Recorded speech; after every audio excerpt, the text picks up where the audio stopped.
首先將啲奶同埋糖溶咗佢先，然後攤凍佢，放到佢大概係20-30度度啦，就可以用噶啦。加少少糖，加少少暖奶，將啲伊士發起。呢個係另一種包皮嘅製作方法。將啲低筋麵粉同埋啲發粉呢，擺落個篩度篩佢先。將啲麵粉同埋發好嘅伊士呢，倒入個 mixer 裏邊，將啲奶慢慢加落去。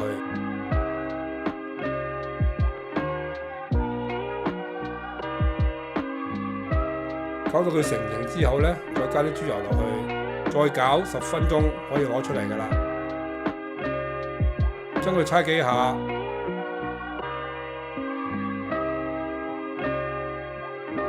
擺落個碗嗰度，用保鮮紙冚好，最好擺落個微波爐裏邊呢，再擺杯熱水幫助佢發酵，大概1個至1個半鐘到啦。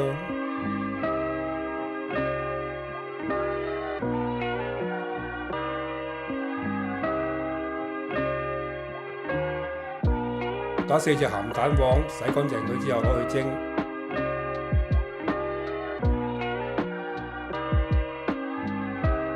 水滾後繼，蒸10分鐘，攞佢出嚟攤佢。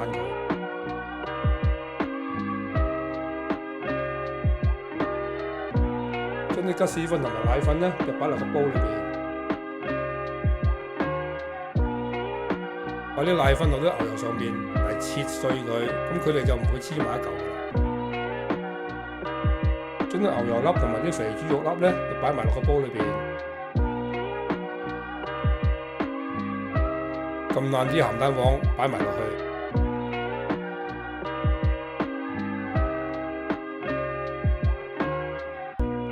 再加埋啲糖，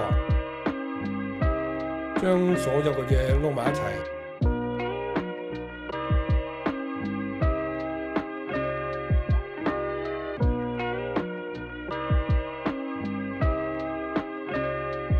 將個麵團攞出嚟，再搓佢。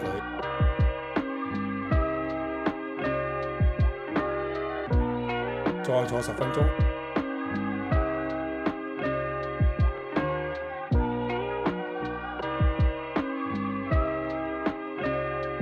搓多2下，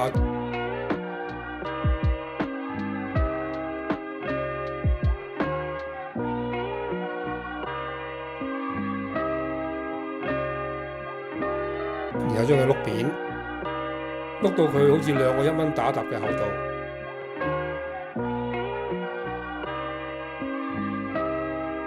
然後用個模吸個形出嚟，吸5塊，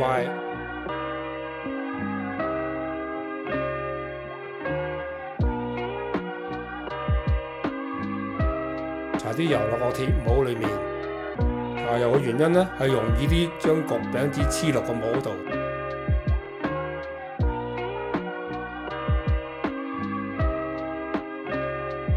將個皮擺落個底嗰度，然後再落餡。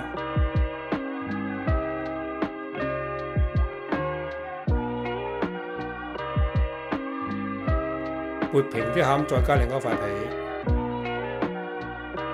鋪上去。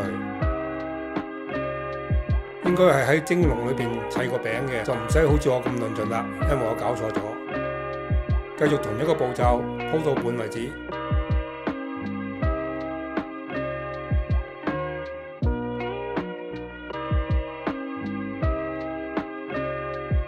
喺皮上面間幾條痕，做皮面嘅裝飾間隔。我用半個鹹蛋黃加啲麵粉落去，搓到佢乾身，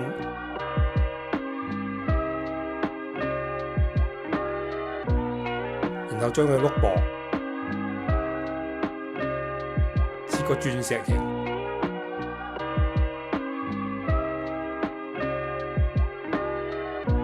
擺上個皮面度。最好喺皮面嗰度用啲牙籤嗰啲窿仔，蒸起上嚟呢，啲皮就唔會點樣變形㗎啦。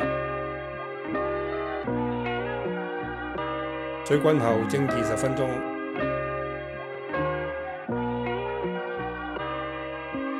攤凍後先可以切嘅，唔係就會卸晒嘅。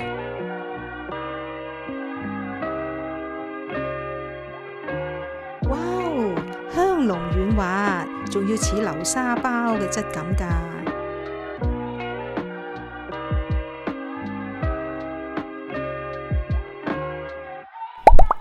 多謝收睇，請 subscribe。